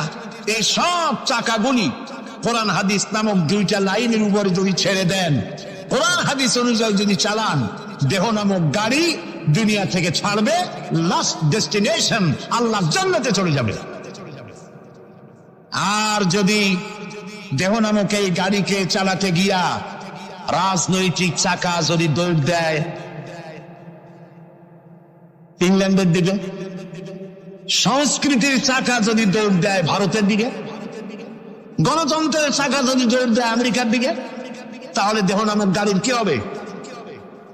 অ্যাক্সিডেন্ট অবধারিত। কথাটা কি বোঝা কঠিন না সহজ? সুতরাং আসুন, কোরআনের, আল্লাহ রসুলের বলা ওই কোরআন আর ওই হাদিস, এই দুইটা নিয়ে আমাদের জীবনকে পরিচালিত করতে চেষ্টা করি। এবং এই চেষ্টা ফলবতী হতে পারে পার্লামেন্টে। 1000 বছর ওয়াজ করে যা করতে না পারবেন, পার্লামেন্টে যদি কোরআনের পক্ষের লোকেরা মেজরিটি হয়, তাহলে 1000 বছর ওয়াজের তুলনায় একটা বিল পাস করলে অতি তাড়াতাড়িটা হয়ে যায়। এই জন্য জনগণকে সেভাবে তৈরি হতে হবে, প্রস্তুতি নিতে হবে এবং বুঝতে হবে কোরআনের আইন ছাড়া সন্ত্রাস, দুর্নীতি নির্মূল হবে না, হবে না, হবে না। ডক্টর শহীদুল্লাহ যখন ডক্টরেট ডিগ্রি করে দেশে ফিরলেন, তো লোকেরা মনে করলো ডক্টর হয়ে আসছে। পুরান ঢাকার লোকেরা সবাই গেল তার কাছে জ্বর, সর্দি, ব্রঙ্কাইটিস, টাইফয়েড, নিউমোনিয়ার ওষুধ আনার জন্য। তিনি যে এত বুঝাইতে চেষ্টা করলেন যে আমি ওষুধের ডাক্তার না, আমি ভাষার ডাক্তার। পুরান ঢাকার লোকেরা কইল ডক্টর হইছে মগর ওষুধ দিবার পারেনি। ডক্টর মরহুম শহীদুল্লাহ তিনি বক্তৃতা করতে গিয়ে বলতেন শিক্ষিত লোকদেরকে, উনি তো সাধারণ লোকদের মধ্যে বক্তৃতা করতেন না, শিক্ষিত লোকদের মধ্যে বক্তৃতা করতে গিয়ে বলতেন তোমরা যতই শিক্ষা গ্রহণ করো, ব্রিফকেস ভর্তি করে যত ডক্টরের ডিগ্রি আনো না কেন, এই কিতাবের জ্ঞান যদি না থাকে তোমরা পণ্ডিত, তবে তোমরা মূর্খ পণ্ডিত। এই কিতাবের জ্ঞান যদি থাকে তাহলে তোমরা সত্যিকারের পণ্ডিত হইতে পারবা। সেই কিতাবখানার নাম কি? আল কোরআন। আমি আজ আপনাদের সামনে এই কোরআন থেকে সেই কথাগুলি বলবো ইনশাআল্লাহ। আপনারা দোয়া করেন যেন বলতে পারি। আমি আল্লাহর কাছে নিজেকে সমর্থ করতেছি, সুবহানাকা লা ইলমা লানা ইল্লা মা আল্লামতানা। আল্লাহ তাআলা, আমার তো কোনো জ্ঞান নাই, আমি তো লোকেরা আমাকে মুফাসসিরে কোরআন বলে, কিন্তু আমি তো জানি আমি কি, আমি কোরআনের একজন ছাত্র মাত্র। এই লাখো জনতাকে তোমার কোরআন থেকে বলা তৌফিক দান করে দিও, বলি আমিন। প্রিয় ভাই সব, শয়তানের ওয়াসওয়াসা থেকে আসুন আগে পানা চেয়ে নি। সবাই পড়েন আমার সাথে, আউযু বিল্লাহি মিনাশ শাইতানির রাজিম, বিসমিল্লাহির রাহমানির রাহিম। বিতাড়িত মরদুদ শয়তানের ওয়াসওয়াসা থেকে আল্লাহর কাছে পানা চাই, বলেন আমিন। পরম করুণাময় আল্লাহ রাব্বুল আলামিন নামে শুরু করছি। আল্লাহ তাআলা আমাদেরকে সৃষ্টি করে অন্ধকারে ছেড়ে দেননি। কি বলেন, অন্ধকারে ছেড়ে দিয়েছেন? কেউ কেউ বলে যে না, আল্লাহ তাআলা কি রাস্তা করেছেন? আল্লাহ তাআলা রাস্তা তৈরি করেছেন, এটা আপনাদের বুঝতে হবে। পাহাড়ি এলাকায় আপনি যদি হারায় যান, সেখানে কোনো গভর্নমেন্ট রাস্তা করে নাই, কিন্তু আল্লাহ তাআলা গিরিপথ তৈরি করে রাখছেন। মরুভূমির মধ্যে যদি হারিয়ে যান, সেখানেও আপনি দিক নির্দেশনা পাবেন। সমুদ্রের ভিতরে যদি আপনি হারিয়ে যান, কোন নাবিক যদি হারায়, দিনের বেলায় সেটা কম্পাস দিয়ে চললো, রাতের বেলায় তার চলার জন্য আকাশে আল্লাহ তারকা খচিত করে রেখেছেন, যাতে নাবিকরা হারিয়ে না যায়। যে আল্লাহ রাব্বুল আলামিন পাহাড়ি এলাকার ভিতরে মানুষ যেন হারিয়ে না যায়, এজন্য পাহাড়ের ভিতরে গিরিপথ তৈরি করলেন। মরুভূমির ভিতরে চলার জন্য দিকের নির্দেশনা দিলেন। সমুদ্রের ভিতরে নাবিক যাতে না হারায়, আকাশে তারকা আল্লাহ তাআলা খচিত করে রাখলেন। সেই আল্লাহ রাব্বুল আলামিন পৃথিবীতে মানুষ চলাফেরা করবে, মানুষ জন্মগ্রহণ করে মৃত্যু পর্যন্ত চলার জন্য তার অর্থনীতি প্রয়োজন, রাজনীতি প্রয়োজন, সমাজনীতি প্রয়োজন, তার শিক্ষানীতি প্রয়োজন। জীবনের এই নীতিমালার বাঁকে বাঁকে মোড়ে মোড়ে সে হারায় যাবে। আল্লাহ তাআলা এমনকি তার বান্দার প্রতি আচরণ করতে পারেন না। সেজন্য রব্বুল আলামিন বান্দা পৃথিবীতে যেন সঠিক পথে চলতে পারে, এজন্য তার জীবনের প্রত্যেকটি মোড়ে মোড়ে বাঁকে বাঁকে আল্লাহ তাআলা কোরআনের আলো, নূরের আলো আল্লাহ জ্বালিয়ে রেখেছেন। আল্লাহ তাআলা বলেন, قد جاءكم من الله نور وكتاب مبين قد جاءكم من الله نور। ও পৃথিবীর মানুষেরা শোনো, অবশ্যই আমি আল্লাহর পক্ষ থেকে তোমাদের জন্য এসেছে আলো, ওয়া কিতাবুম মুবিন, আর দিয়েছি আমি একটা স্পষ্ট কিতাব, সুস্পষ্ট কিতাব। তোমাদের সৃষ্টি করে আমি অন্ধকারে ফালাই দেই নেই, আমি একটা আলো দিছি। সেই আলোটা কি? সূর্য? সেটি কি চন্দ্র? না, সেটি চন্দ্র নয়, সেটি সূর্য নয়। সেই আলোটির নাম হলো মুহাম্মাদুর রাসূলুল্লাহ সাল্লাল্লাহু আলাইহি ওয়াসাল্লাম। জীবনের এমন কোন দিক এবং বিভাগ নাই যেখানে আল্লাহ তাআলা মুহাম্মদ সাল্লাল্লাহু আলাইহি ওয়াসাল্লামকে আদর্শ বানান নাই। সুবহানাল্লাহ। আমি তার কথাই আজকে আপনাদেরকে বলবো ইনশাআল্লাহ। বলি ইনশাআল্লাহ। প্রিয় ভাই সব, এই পৃথিবীতে আল্লাহ রাব্বুল আলামিন সব থেকে দুর্বল করে সৃষ্টি করেছেন মানব গোষ্ঠীকে। মানুষেরা সব থেকে দুর্বল। আপনি বলবেন, বলতে পারেন যে কেমনে আমরা দুর্বল হইলাম, এত মারামারি করি তারপরেও দুর্বল? হ্যাঁ তারপরেও দুর্বল। যেমন গরু, সে তার আত্মরক্ষার জন্য মাথায় 2টা শিং পাইছে, আমরা কেউ শিং পাইনি, আমরা দুটি করতে পারিনি, ঠিক না? কথা কন না। কুকুরে কামড়াইতে পারে, কুকুরের কাজ কুকুরে করেছে, কামড় দিয়েছে পান, তাই বলে কি কুকুরে কামড়ানো মানুষের স্বভাব? মানুষ কি কুত্তার গায়ে কামড় দিতে পারবে? ওই রকমের শক্তিশালী দাঁত মানুষের আল্লাহ দেন নাই। সাপেরে আল্লাহ তাআলা বিষধর দন্ত দিয়েছেন, বাঘের খাবার মধ্যে নখর দিয়েছেন, মূলার মতো মোটা মোটা দাঁত দিয়েছেন। এমনকি আত্মরক্ষার জন্য ভীমরুল বড় রুল ফুটাবার মতো শক্তি আল্লাহ দিয়েছেন। এবার বলেন তো আপনার কাছে আত্মরক্ষার কি আছে? আপনি তো বলতেই পারেন বীরত্বের সাথে, হ্যান করেঙ্গে ত্যান করেঙ্গে, লাঠি কে আমদার মুগুর ভরেঙ্গে, বলতে পারবেন, কিন্তু লাঠির মধ্যে মুগুর আপনি ভরতে পারবেন না। মানুষের কাছে আত্মরক্ষার কোনো হাতিয়ার নাই। এই মাহফিলের মধ্যে যদি এখন একটা সাপ ঢোকে অথবা বড় জাতের কয়েকটা ব্যাঙ ঢোকে, লাগানো শুরু করবে এই মাথা দিয়া, এই মাথা দিয়ে লোক দৌড় আরম্ভ করবে। তারপর অন্তত সদরঘাট পর্যন্ত দৌড়াই গিয়ে জিজ্ঞেস করবে, ভাই আমরা দৌড়াই কেন?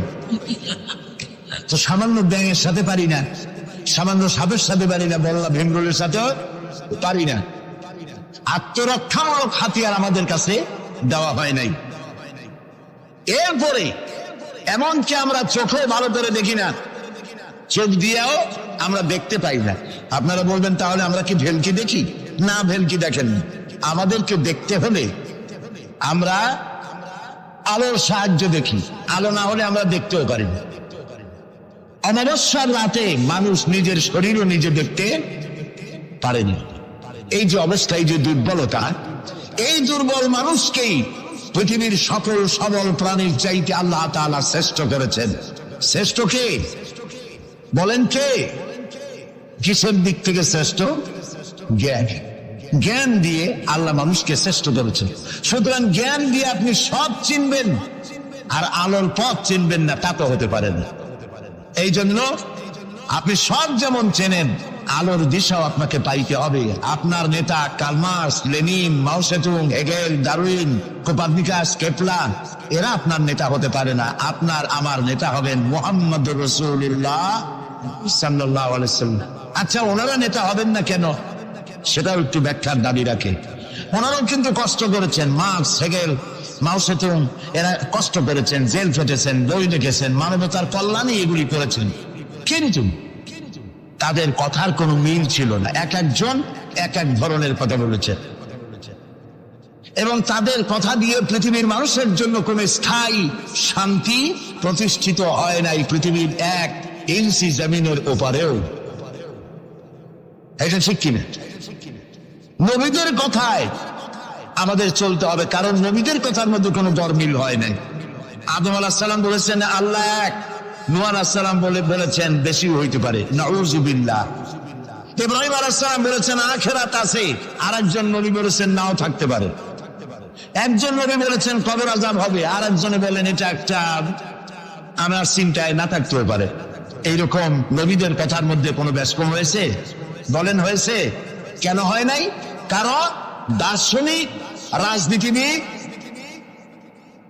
ওদের যে শ্রেণী, ওর থেকে নবীদের শ্রেণী সম্পূর্ণ স্বতন্ত্র, এবং 2 শ্রেণীর মাঝে গালফ অফ ডিফারেন্স।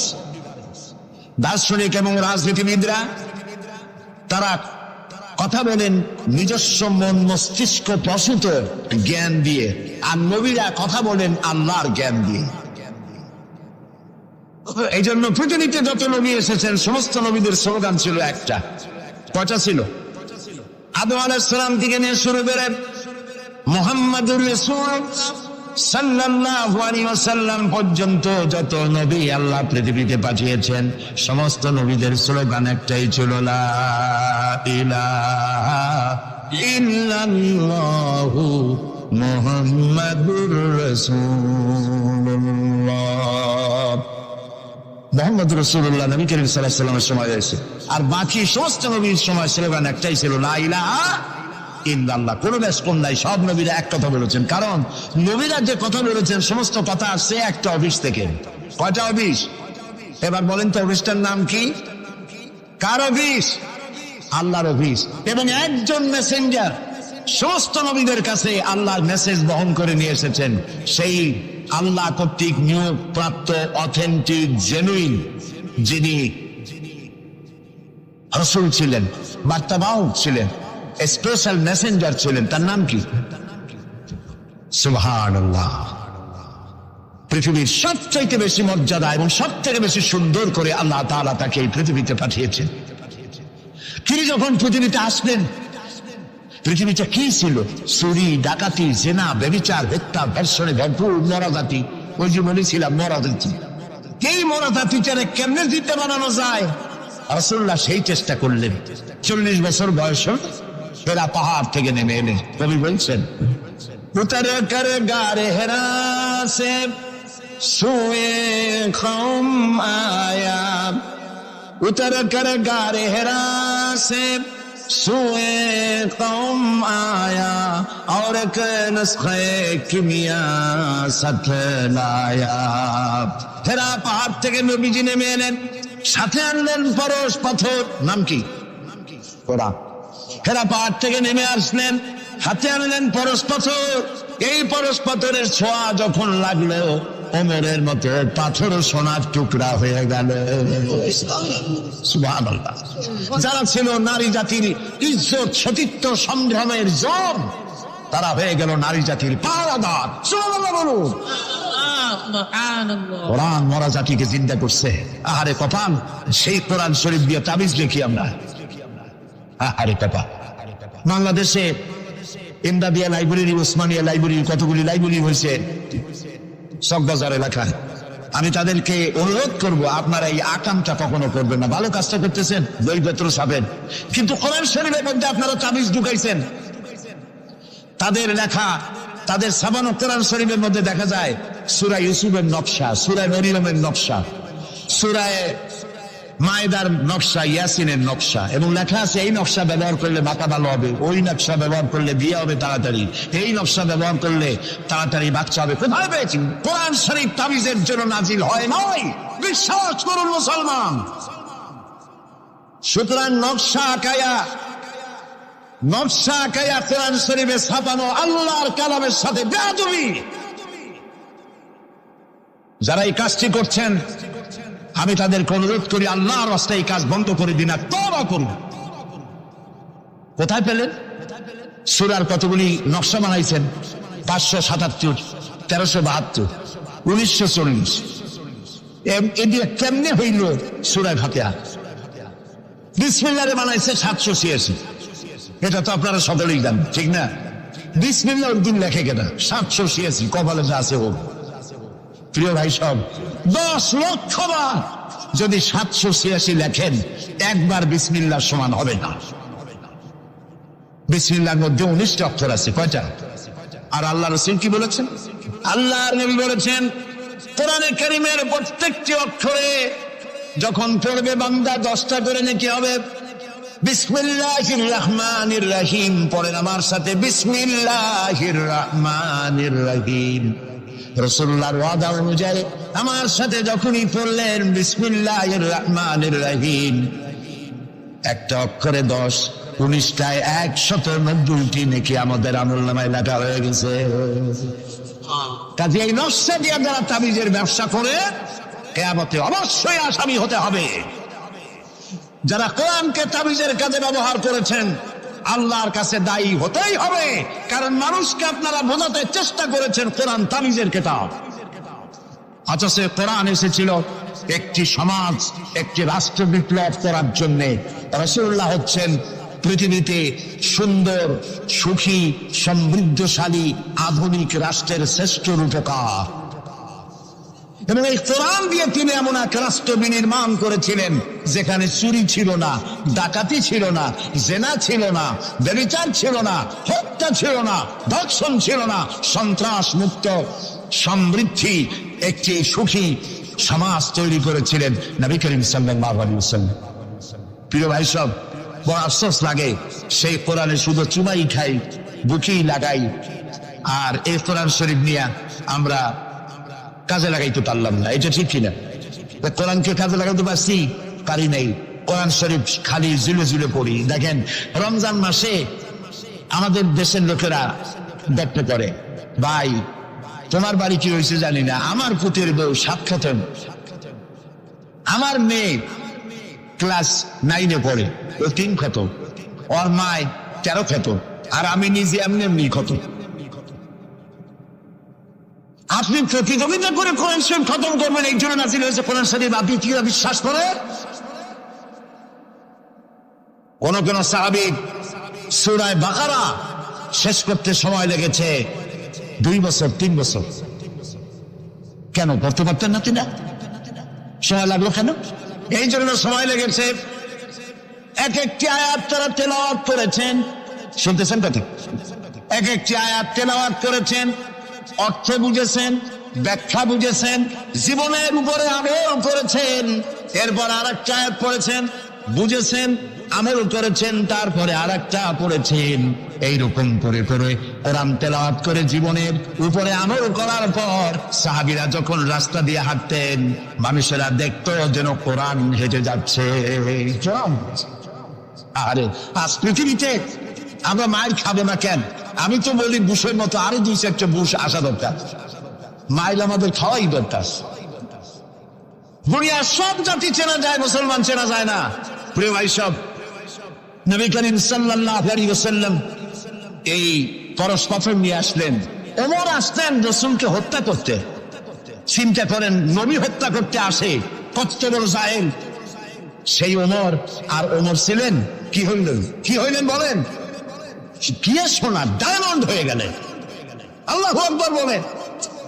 আমার রাসূল বললেন, আমার পরে লা নবিয়্যা বাদি ওয়ালা রাসূলা, আমার পরে নবী হবে না, রাসূলও হবে না। কিন্তু আমার পরে যদি আল্লাহ কাউকে নবী বানাতেন, ওমর অবশ্যই নবী হয়ে যেতেন। আল্লাহু আকবার।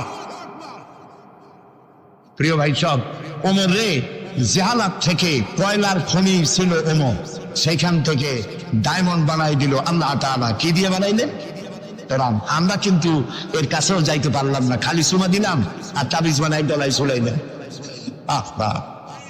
এই কোরআন শরীফ আমরা একটা কাপড় দিয়ে পেঁচাই রাখি, আমাদের ঘরে কাপড় দিয়ে কোরআন অনেকের বাড়িতে পেঁচানো আছে, আছে না? এই কাপড়টা যদি মাটিতে পড়ে যায়, যদি পাও লাগে, তাহলে আমরা আটকে উঠি, ঠিক না? কাপড়টা উঠাই কি করি? সুমা দিই।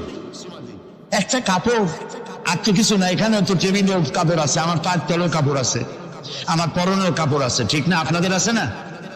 তো এগুলো পাও লাগলে তো আমি আটকে উঠি না। কোরআন শরীফের সাথে যে কাপড়টা ছিল ওটা পড়ে গেলে পাও লাগলে আটকে উঠি এবং অপরাধ বোধের সৃষ্টি হয়, ঠিক কিনা? কেন হয়? কারণ এই কাপড়টা কোরআনের সাথে কিছুদিন জড়ানো ছিল। কয়েকটা দিন কোরআনের সাথে জড়িয়ে থাকার কারণে একটা কাপড়ের টুকরার ইজ্জত যদি বাড়ে, ইজ্জত যদি বেড়ে গেল, যাদের জন্য কোরআন নাজিল হইল ওদের ইজ্জত বাড়লো না। আমাদের ইজ্জত বাড়ছে। আমাদের ইজ্জত যদি বাড়বে, তাহলে ইরাকে বুশেরা আমাদের মারে কেন? আমাদের ইজ্জত যদি বাড়ে, তাহলে শ্যারন প্যালেস্টাইনে আমাদের মারে কেন? আমাদের ইজ্জত যদি বাড়ে, তাহলে কাশ্মীরে ভারতের কাফের সরকার আমাদের মারে কেন? আলজেরিয়ায়, বসনিয়ায়, চেচনিয়ায়, এরিত্রিয়ায়, সারা পৃথিবীতে আমরা মার খাচ্ছি। তাহলে কি এই কথা বুঝবো যে কোরআন থাকবে যে জাতির কাছে, কোরআনের কারণেই তারা মার খাবে? আল্লাহ কি বলে শুনুন। আল্লাহ রাব্বুল আলামিন বলেন, তাহা মা আনজালনা আলাইকাল কুরআনা লিতাশকা। ও নবী, কোরআন আমি এই জন্য নাজিল করি নাই যে কোরআন আপনাকে ভাগ্য বিপর্যস্ত করে দেবে, হতভাগ্য বানায় দেবে। কোরআন এই জন্য নাজিল করি নাই।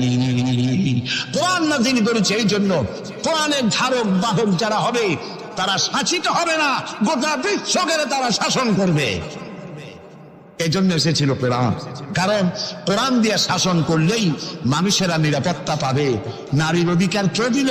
এই কোরআন দিয়েছে। শ্রমিকের অধিকার কে দিল? এই কোরআন দিয়েছে। কৃষক, মজুর, সাদা এবং কালো মানুষের ব্যবধান কে দূর করলো? এই কোরআন করেছে। সুবহানাল্লাহ। এই কোরআনের মধ্যে কি কি আছে? এর মধ্যে রাজনীতি আছে, অর্থনীতি আছে, সমাজনীতি আছে, দর্শন আছে, এর মধ্যে পররাষ্ট্রনীতি আছে, পররাষ্ট্রনীতি আছে। বিজ্ঞান আছে বলে এ কোরআন বিজ্ঞানের বই নয়। ইতিহাস আছে বলে এ কোরআন ইতিহাসের বই নয়। রাজনীতি আসলে এটা রাজনীতির কিতাব নয়, অর্থনীতি আসলে এটা অর্থনীতির কিতাব নয়। তাহলে প্রশ্ন হবে এটা কি? এটা হচ্ছে মানুষের জীবন পরিচালনার জন্য যত নীতি প্রয়োজন, সমস্ত নীতির মূল নীতি যে কিতাবে লেখা হয়েছে সেই কিতাবের নাম আল কোরআন। প্রিয় ভাই সব, নবী করিম সাল্লাল্লাহু আলাইহি ওয়াসাল্লাম কে আল্লাহ তাআলা এজন্য পাঠান নাই যে তিনি আর তার সাহাবীরা মসজিদে বসে বসে আল্লাহ আল্লাহ করবেন আর রাষ্ট্র চালাবে ফেরাউন আর নমরুদেরা, রাষ্ট্র চালাবে আবু জাহেলের গোষ্ঠীরা, ফাসিক ফুজ্জার, নামাজ নাই, রোজা নাই, ঘুষখোর, মদখোর, এরা রাষ্ট্র চালাবে। এই জন্য ইসলাম আসে নাই। ইসলাম এসেছে রাষ্ট্র পরিচালনা করার অধিকার কোরআনে কার? আল্লাহ রাব্বুল আলামিন বলেন, আলা লাহুল খালকু ওয়াল আমর ইনিল হুকমু ইল্লা লিল্লাহ। সৃষ্টি যার, আইন চলবে তার। সৃষ্টি যার, আইন চলবে তার। আলা লাহুল খালকু ওয়াল আমর, সৃষ্টি যার, আইন তারই চলবে। কারণ এই কোরআনের তো কোনো পরিবর্তন নাই। এটি সংবিধান, এটি কনস্টিটিউশন। আমাদের একটা কনস্টিটিউশন আছে, আছে না? কবে তৈরি হয়েছিল? 72-তে। 1972 সালে বাংলাদেশের সংবিধান রচিত হয়েছিল। আজকে 2004। 1972 থেকে 2004 এ পর্যন্ত আমার দেশের কনস্টিটিউশন অ্যামেন্ডমেন্ট, সংযোজন, বিয়োজন, পরিবর্তন, পরিবর্ধন ইত্যাদি হয়েছে নাকি হয়নি? কয়বার হয়েছে? 13 বার হয়ে গেছে। 13 বার হয়েছে আর 14 বার হবে খুব শিগগির। তাহলে স্বাধীনতার 32 বছরের ভিতরে যদি সংবিধান 14 বার পরিবর্তন হয়, সংশোধন হয়, এই রেশিও অনুযায়ী 100 বছর যদি যায়, তাহলে কম্বলের লোম বাঁচলে থাকবে কিছু আর? এটাও একটি সংবিধান। এটার নাম কি? সংবিধান, মানবতার সংবিধান। এটি শুধু মুসলমানদের জন্য নয়।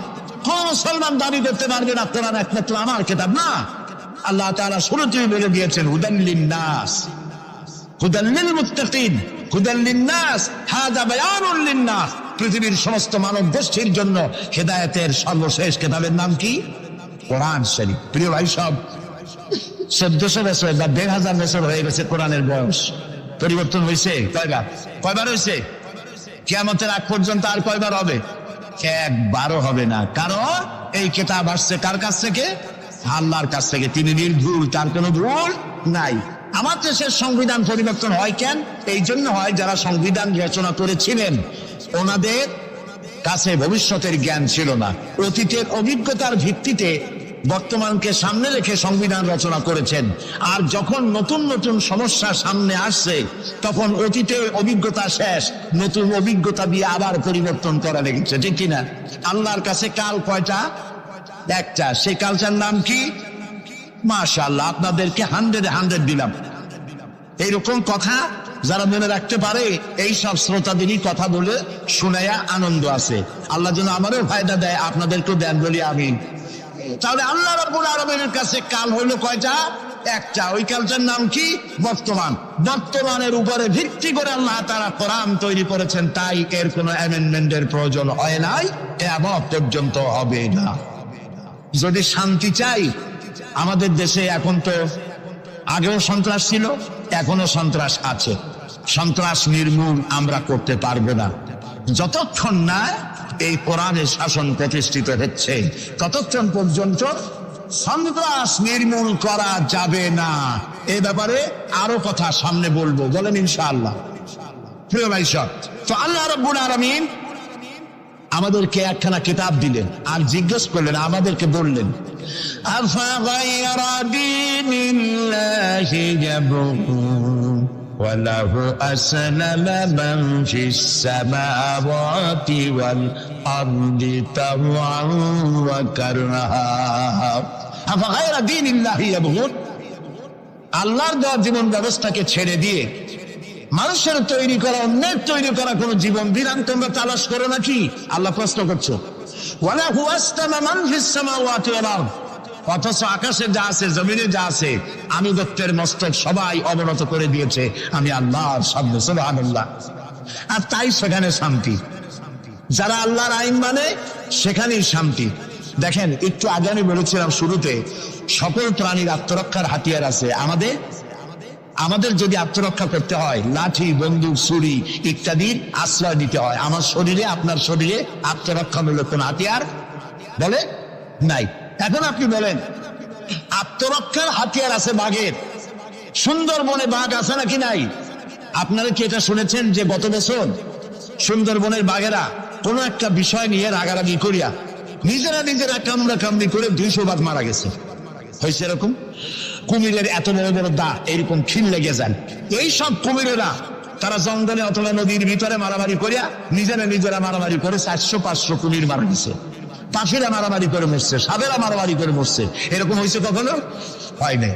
ধরো আমি বলতে চাই, এই পৃথিবীতে বাঘে, সাপে, কুমিরে, হাঙ্গরে, সিংহে যত না মানুষ মেরেছে, মানুষেরা নিজেরাই তার থেকে লক্ষ গুণে বেশি মানুষ মেরেছে। ওদের মধ্যে শান্তি আছে, আমাদের মধ্যে শান্তি নেই। ওরা আল্লাহর আইন মানে, মানুষ আল্লাহর আইন অমান্য করে, আর সেই জন্যই মানুষকে অশান্তি পোহাতে হয়। এই অশান্তি থেকে বাঁচতে হলে পথ কি? আল্লাহ রাব্বুল আলামিন বলেন, ইত্তাবিউ মা উনজিলা ইলাইকুম মির রাব্বিকুম ওয়া লা তাত্তাবিউ মিন দুনিহি আউলিয়া। ইত্তাবিউ মা উনজিলা ইলাইকুম মির রাব্বিকুম, আনুগত্য করো, অনুসরণ করো, অনুকরণ করো ওই জিনিসের যা তোমার রবের পক্ষ থেকে নাজিল হয়েছে। কি নাজিল হয়েছে বলেন? এইটার অনুসরণ করো। ওয়ালা তাত্তাবিউ মিন দুনিহি আউলিয়া। আর তোমাদের নেতারা যা কিছু তোমাদের জন্য বানিয়েছে তার অনুসরণ করো না। মানব রচিত আইনে শান্তি নাই। আল্লাহ তাআলা বলছেন, আমার বান্দারা, ইত্তাবিউ মা উনজিলা ইলাইকুম মির রাব্বিকুম, আল্লাহর পক্ষ থেকে যে কিতাব আসছে এইটার অনুসরণ করো, এটার মধ্যে সব আছে। নবী করিম সাল্লাল্লাহু আলাইহি ওয়াসাল্লাম এটাকে দিয়েছিলেন যেভাবে, সেইভাবে করতে হবে। আমরা কি নবীকে সেই মর্যাদা দেই? না, দেইনি। মুহাম্মদ সাল্লাল্লাহু আলাইহি ওয়াসাল্লামকে মনে করেছি অন্যান্যরা যেমন নেতা, মুহাম্মদ সাল্লাল্লাহু আলাইহি ওয়াসাল্লাম এইরকম একজন ধর্মীয় নেতা। কোরআন শরীফকে মনে করেছি বাইবেল যেমন ধর্মগ্রন্থ, কোরআন ওইরকম একটা ধর্মগ্রন্থ। আমি আপনাদেরকে বলতে চাই, এই কোরআন একটি মুকাম্মাল নিজামে হায়াতের নাম। জীবনের সব কথা আল্লাহ তাআলা এখানে বলে দিয়েছেন। এই জন্য গতানুগতিক ভাবে ধর্মীয় পুস্তক নয়। আর মুহাম্মদ সাল্লাল্লাহু আলাইহি ওয়াসাল্লাম গতানুগতিক ভাবে কোন ধর্মীয় নেতা নন। তিনি হচ্ছেন আদর্শ, পৃথিবীর সব মানুষের জন্য আদর্শ নেতা, এক সফল রাষ্ট্রনায়ক, আল্লাহ রাসূল সুবহানাল্লাহ। নবী করিম সাল্লাল্লাহু আলাইহি ওয়াসাল্লাম রাষ্ট্র প্রতিষ্ঠা করেছেন, ইসলামের রাষ্ট্র। তার বুনিয়াদ কি? ওয়াতাসিমু বিহাবিলিল্লাহি জামিআ ওয়া লা তাফাররাকু। ঐক্যবদ্ধভাবে আমার রজ্জুকে, আল্লাহর রশিকে মজবুত করে ধারণ করো। কে বলতেছেন? আল্লাহ। নবী করিম সাল্লাল্লাহু আলাইহি ওয়াসাল্লাম যে রাষ্ট্র পরিচালনা করেছিলেন, সেখানে কোনো জাতি, বর্ণ ও আঞ্চলিকতাকে গুরুত্ব দেওয়া হয় নাই। সেখানে গুরুত্ব দেওয়া হয়েছে হাবলুল্লাহ। হাবলুল্লাহ মানে কি বলেন? আল্লাহর রশি। বলেন আপনারা, হাবলুল্লাহ মানে কি? আল্লাহর রশি। আল্লাহর রশি কি? এটাকে রশি বলা হইল কেন? বলবো সেটাকে রশি বলা হইল কেন? আমরা ছিলাম বেহেশতে। কোথায় ছিলাম? পড়ে গেছি কোথায়? ধরুন এটা একটা কুয়া। দুনিয়াটা কি? কুয়া। বেহেশতে থেকে পড়ে গেছি কুয়ার মধ্যে। এখন কুয়ায় পতিত মানুষ উঠাবার জন্য সব থেকে ভালো কি? বাঁশ। কুয়ায় পতিত মানুষ উঠাবার জন্য কোন জিনিস সব থেকে ভালো? রশি। আল্লাহ তাআলা কোরআন নামক একটা রশি ফেলাই দিলেন। পড়ে গেছে দুনিয়ায়। আমি চাই তোরা আবার তোদের হারানো বাড়িতে ফিরে আয়। এখন এটা রশি আল্লাহ ফেলাই দিলেন। কুয়ার মানুষ উঠাবার জন্য রশি সব থেকে ভালো, তবে রশির 2টা শর্ত লাগবে। শর্ত কয়টা? 2টা। 1 নম্বরের শর্ত হলো রশি যেন পচা পাটের দড়ি না হয়। তাহলে পরে নিচে যারা ছিল ধরবে, উপরে যে টান দিয়ে উঠাইতে যাবে, ছিঁড়া গিয়া প্রতিত মানুষের দাঁতটা ছিল ওগুলো ভাঙিয়ে শেষ হয়ে যাবে। তাহলে দড়ি কি হইতে হবে? মজবুত। 2 নম্বর, যিনি ধরে টান দিবেন তার হাত হতে হবে মজবুত। তা না হলে পরে যত মানুষ ছিল ধরবে, ওই হাত থেকে যদি দড়ি ফসকে যায়, যাও জান ছিল তাও শেষ। উপরে ধরে আছেন কে? রশির অভাব প্রান্ত। আল্লাহর রশি কি পচা বাটের দড়ি? এর থেকে মজবুত দড়ি আর আছে? এই দড়ির অপার প্রান্তে ধরেছেন কে? যেটা পৃথিবীর সব মানুষ একত্রিত হয়ে এই রশি ধরো। আল্লাহ তাআলা বলেছেন অপার প্রান্ত ধরে হারানো বাড়ি জান্নাতে ফিরায় দেবেন। নবী করিম সাল্লাল্লাহু আলাইহি ওয়াসাল্লামের এটাই ছিল তার রাষ্ট্র প্রতিষ্ঠার মূলনীতি। কোরআন ধরো, কোরআন বোঝো। এই কোরআন দিয়ে তিনি একটি বিচার ব্যবস্থা চালু করলেন কোরআন দিয়ে। রাসূলুল্লাহ এখন প্রেসিডেন্ট, রাসূলুল্লাহ এখন কি? প্রেসিডেন্ট। দেখেন বিচার কেমন হচ্ছে। আল্লাহ রাব্বুল আলামিন কোরআনের আয়াত দিয়ে বিচার ব্যবস্থা কন্ট্রোল করে দিলেন। বিচারে কারো পক্ষপাতিত্ব করা যাবে না। ওয়াইযা হাকামতুম বাইনান নাসি আন তাহকুমু বিল আদল। আল্লাহ তাআলা বলেন তোমরা যখন লোকদের মাঝে বিচার করবে, সুষ্ঠু বিচার করবে, ভালো ফয়সালা করবে, সুবিচার করবে। আর বিজাতীয়দের ব্যাপারে, অমুসলিমদের ব্যাপারে বিচার করতে গিয়ে তাদের উপরে জুলুম করবে না। ওয়ালা ইয়াজরিমান্নাকুম শানাআনু কওমিন আলা আন তা'দিলু। বিচার করতে গিয়ে হিন্দু, খ্রিস্টান, বৌদ্ধ, মুসলমান না, এই চিন্তা করে অমুসলিমদের উপরে বিচার করবে না। বিচার করতে হবে, সে বিচার যদি মুসলমানদের গায়ে লাগে তাও লাগুক, বিচার হতে হবে সুবিচার।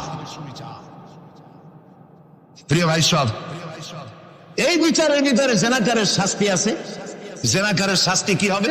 চোরের শাস্তি কি হবে? আল্লাহ তাআলা বলে দিলেন আস-সারিকু ওয়াস-সারিকাতু ফাকতাউ আইদিয়াহুমা।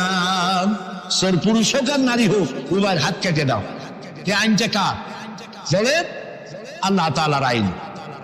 এই আইনকে কিছু কিছু লোক বলে এইটা নাকি বর্বর আইন। বলেন নাউযুবিল্লাহ। আল্লাহর আইনকে যদি কেউ বর্বর আইন বলে তার ঈমান থাকে? আর ঈমান তো নাই, থাকবে কি? আল্লাহ বলছেন হাত কেটে দাও। এখন যারা এটার বিরুদ্ধে তারা বলে কি জানেন? ওদের তো বলা হয় বুদ্ধিজীবী। কি জীবী? বুদ্ধিজীবী। আর বুদ্ধির ছেলায় যত বুদ্ধিজীবী আছে বাংলাদেশে দেখবেন মাথায় কারো চুল নাই। বুদ্ধির জ্বালায় চুল টুল সব শেষ। চতুর্দিকে কিছু আছে স্টেডিয়ামের মতো, চতুর্দিকে দর্শক মাস্টারে খালি। এরা বলে কি? এরা বলে চোরের হাত কাটা আইন বর্বর আইন। হাত কাটলে ও তো গরিব মানুষ, চুরি করছে, হাতটা কাটলে ওর ছেলে মেয়ে না খাই মরবে, সবাই হবে ভিক্ষু। এটা আইন হলো? ওই বেটারা জানে না চোরের হাত কাটা আইন রাসূলুল্লাহর মক্কি জিন্দেগিতে নাজিল হয় নাই। এই আইন নাজিল হয়েছে রাসূলুল্লাহ যখন মদিনায় প্রেসিডেন্ট। খাওয়া, পড়া, শিক্ষা, চিকিৎসা, বাসস্থানের গ্যারান্টি দেওয়া হয়ে গেছে। কারো খাবারের অভাব নাই, পড়ার অভাব নাই। এই সময় আয়াত নাজিল হলো। এখন তো যদি চুরি করে তাহলে বোঝা যাবে এটা তার পেশা অথবা নেশা। পেটের জ্বালায় তো চুরি করেনি। কাজে এখন যদি কেউ চুরি করে হাত কেটে দাও। হযরত ওমর রাদিয়াল্লাহু তাআলা আনহু বলেছেন তার জামানায় একবার দুর্ভিক্ষ হয়েছিল মদিনায়। তিনি বলেছিলেন এখন যদি কোন চোর ধরা পড়ে এই অবস্থায় যে পেটের জ্বালায় চুরি করছে, এটা যদি প্রমাণিত হয় তাহলে হাত কাটা আইন চালু করবা না। তার মানে ইসলাম আগে দেয় পেটে, তারপরে দেয় পিঠে। এই জন্য ইসলামের সরকার তার কাজই হলো জাতির উপরে, দেশবাসীর উপরে ইনসাফ করা, তাদের প্রয়োজন মিটিয়ে দেওয়া। এটা হচ্ছে তাদের দায়িত্ব। সেই দায়িত্ব করে ইসলাম। এবার দেখেন নরহত্যার শাস্তি। এই যে সমানে খুন হইতেছে বিভিন্ন জায়গায়, শাস্তি হয় না, সেই জন্য খুন বাড়তে থাকে। বিচারের কিছু মাইল পেস আছে, সেই মাইল পেসে চোরগুলা, ডাকাতগুলা, সন্ত্রাসীগুলা পাল্টাইয়া যায়। পুলিশেরা জীবন প্রাণান্ত করে এক একটা আসামি ধরে, প্রাণান্ত করে আসামি ধরে। তারপরে হাইকোর্ট থেকে জামিন পেয়ে যায়। যারে ধরলো জামিন পেয়ে গেল। এখন তো সে পুলিশের নাকের ডগায় আঙ্গুল দিয়ে দেখা যায়, পাল্লা নামার আটকাইতে। ঠিক না? ইসলামের বিধান ভিন্ন। হত্যা করেছে, ইয়া আইয়ুহাল্লাযীনা আমানু কুতিবা আলাইকুমুল কিসাসু ফিল কাতলা। তোমাদের প্রতি নরহত্যার শাস্তি স্বরূপ কিসাস নির্দিষ্ট করা হয়েছে, অর্থাৎ হত্যার বদলে হত্যা। যে হত্যা করেছে প্রমাণিত হয়েছে, পরে নিয়ে আসো পল্টনের মাঠে, রেডিওর সমস্ত চ্যানেলগুলিকে দাওয়াত দাও, পত্রিকার সাংবাদিকদের দাওয়াত দাও, লোকেরা দেখুক, সকলের সামনে ওকে হত্যা করা হোক। জিনার শাস্তি আযানি ওয়াযানিয়াতু আযানিয়াতু ওয়াযানি ফাজনিদু কুল্লা ওয়াহিদিন মিনহুমা মিয়াতা জালদা। জিনাকার পুরুষ, জিনাকারিনী মহিলা 100 দৌড়া মারো, যদি অবিবাহিতা হয়, আর বিবাহিতা হলে প্রাণদণ্ড দাও। একজন ধর্ষক যে নারী ধর্ষণ করেছে, ধর্ষণ হচ্ছে না, বিচার নাই। ওই আমলে গত 5 বছরে জাহাঙ্গীরনগর বিশ্ববিদ্যালয় এক কুলাঙ্গার 100 বার জেনা করেছে, 100 বার। তারপরে ককটেল পার্টি করেছে। যখন পত্র পত্রিকায় সমালোচনার ঝড় উঠল, তখন সেই সময়ের নেতৃবৃন্দরা এর একটা বিচারও করছিল। সেই বিচার হলো ওই কুলাঙ্গার তাদেরই সোনার ছেলে, তারে ডাকিয়া মাথায় হাত বুলাইল, এই দুষ্ট ছেলে, এরকম করতে নাই। এইভাবে বিচার। ইসলামের বিচারটা কি? ইসলামের বিচার হয়েছে ধর্ষক প্রমাণিত হয়েছে, নিয়ে আসো ময়দানে, চতুর্দিকে লোকেরা পাথর নিয়ে দাঁড়াও, পাথর মেরে ওর গায়ের গোস্ত, হাড্ডি, চর্বি, চামড়া, রক্ত বাতাসের সাথে উড়ায় দাও। এই দৃশ্য যারা দেখবে উপস্থিত থেকে, রেডিও এবং টেলিভিশনের মাধ্যমে যারা দেখবে, চিন্তা করেন এরপরে যদি ধর্ষণ এই নামটা যদি মাথায় আসে, 15 জগ পানি খাওয়া লাগবে বর্ষণে। ঠিক কিনা বলে? এই বিচারটা কার? বলেন নবী করিম সাল্লাল্লাহু আলাইহি ওয়াসাল্লাম পৃথিবীর সফল শ্রেষ্ঠ রাষ্ট্রনায়ক, কোরআনের এই বিচার পদ্ধতি দিয়ে একটি সুন্দর সমাজ বিনির্মাণ করেছিলেন, যেখানে চুরি নাই, ডাকাতি নাই, জিনা নাই, হত্যা নাই, ধর্ষণ নাই, সব বন্ধ। প্রিয় ভাই, সব আল্লাহর কথা, রাসূলের কথা, ইতিহাসের কথা বলছি। আলহামদুলিল্লাহ বলে নবী করিম সাল্লাল্লাহু আলাইহি ওয়াসাল্লাম ইন্তেকাল করলেন। এরপরে ক্ষমতা এলেন হযরত আবু বকর, প্রধান বিচারপতি হলেন হযরত ওমর। ইতিহাস লিখছে, ফামাকাতা আমান কামিলান আলাম ইয়াখতাসিম ইলাইহি ইসনান। 1 বছর পার হয়ে গেল, হযরত ওমরের বিচারালয় একটা লোক বিচার চাইতে আসে নাই। আছে পৃথিবীতে কোন ইতিহাস এরকম যে 1 বছরের প্রজে মামলা হয় না? বলেন আপনারা, আছে? হযরত ওমর রাদিয়াল্লাহু তাআলা আনহু হযরত আবু বকরের কাছে গিয়ে বললেন, মা হাজাতা বি ইনদা কওমিন মুমিনিনা ইয়া খলিফাত রাসূলিল্লাহ। হে আল্লাহর রাসূলের খলিফা, এই দেশে একটা বিচারকের দরকার কি? তিনি জিজ্ঞেস করলেন, লিমাযা? কই যে আমি তো 1 বছর থাকলাম, খালি বসে বসে কাঠখড়ি গুনলাম, কেউ বিচার চাইতে আসলো না। হযরত আবু বকর জিজ্ঞেস করলেন, তোমার কাছে যে কেউ বিচার চাইতে আসলো না, তার কারণ কি? তিনি বললেন, দীনুহুমুন নাসিহা। এই জাতির দিন হচ্ছে নাসিহা করা, পরস্পরের কল্যাণ কামনা করা। ওয়া মানহাজুহুল কুরআন, আর তাদের সংবিধান হচ্ছে কোরআন। ওয়া আমালুহুম আল আমরু বিল মারুফ ওয়ান নাহয়ু আনিল মুনকার, আর এই জাতির আমল হলো ভালো কাজের আদেশ করা, অন্যায় কাজ থেকে মানুষকে বিরত রাখা। কুল্লু ওয়াহিদিন মিনহুম ইয়ারিফু হাদ্দাহু ফায়াকিফু ইনদাহু, আর এর প্রত্যেকটি ব্যক্তি তার সীমারেখা চেনে, আল্লাহর হক সীমারেখা চেনে, এবং সেই সীমারেখার কাছেই সে দাঁড়িয়ে যায়। সুতরাং এই যখন এই জাতির অবস্থা, ফাফিমা হুম ইয়াখতাসিমুনা ইলাইয়া ইয়া খলিফাত রাসূলিল্লাহ সাল্লাল্লাহু আলাইহি ওয়াসাল্লাম, এই যখন জাতির অবস্থা, সেই জাতি মামলা করতে আসবে কেন? সুবহানাল্লাহ। মামলা নাই, মোকদ্দমা নাই, এমন একটি সমাজ নবী করিম সাল্লাল্লাহু আলাইহি ওয়াসাল্লাম তৈরি করেছেন। এবং এই সমাজে মানুষকে উপার্জনের জন্য তাগিদ দেওয়া হতো, চুপ করে বসে থাকতে পারবে না, কাজ করে খাও। কি করে খাও? বলেন, কি করে খাও? কাজ করে খাও।